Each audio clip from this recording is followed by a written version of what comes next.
Sambal goreng ati sapi. Kalian yang gak suka ati ayam, cobain digoreng pakai ati sapi kayak begini. Rasanya tuh enak banget. Kita haluskan dulu semua bahan sambalnya pakai chopper Idealife tipe IL216J yang pisaunya tajam, harganya terjangkau dan muatannya gede ya. Lanjut kita tumis. Aku udah nggak pakai minyak karena tadi pas ngehalusinnya pakai minyak. Ini numisnya pakai wok pan dari Idealife tipe IL22B granite set cookware. Ini satu set ada kaserol sama fry pan-nya ya.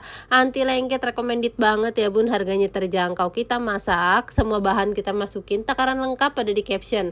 Masukin kaldu bubuk sama garam, aduk-aduk yang rata. Kalau udah mau matang kita kasih pete. Jangan lupa dikoreksi rasanya ya. Untuk pedesnya kalian bisa sesuaikan dengan selera masing-masing. Nah kalau sudah matang kita angkat. Siap disajikan deh sambal goreng hati sapinya. Ini beneran enak banget ya, cocok banget juga kalau disajiin bareng sama opor. All cooker di video aku beli di Idealife. Yuk bikin.